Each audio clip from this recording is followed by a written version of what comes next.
Infection virale. Quand Google Maps ne sait pas comment nommer le pont de Crimée, Google semble ne pas savoir comment appeler le pont de Crimée dans son service Google Maps, où une même indication en deux langues, russe et ukrainien, est maintenant donnée.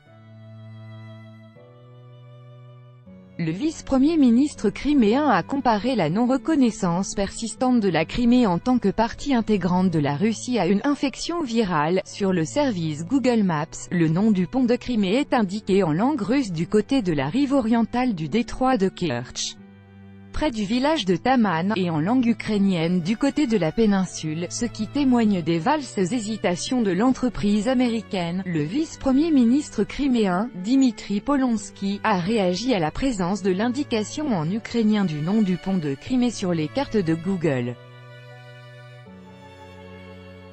Il a comparé cette situation avec la récidive d'une maladie. C'est la même chose que les épidémies, quand il semble que quelqu'un a réussi à vaincre la maladie mais que celle-ci se diffuse de nouveau. C'est la même histoire avec l'entreprise Google, ils ont des flambées épidémiques récurrentes, a confié Dimitri Polonsky à Sputnik.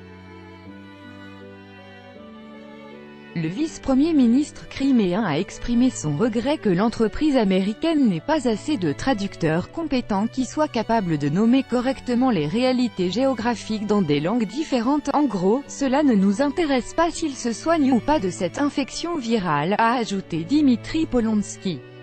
Le pont de Crimée, qui relie la péninsule au reste du territoire russe par le détroit de Kertch, a été inauguré le 15 mai 2018, en présence du chef de l'État Vladimir Poutine. Il relie la Crimée et le territoire de Krasnodar. La capacité du pont est estimée à 40 000 véhicules par jour et 47 trains dans chacun des deux sens, 14 millions de passagers et 13 millions de tonnes de fret par an. La vitesse maximale autorisée sur le pont est de 90 km/h.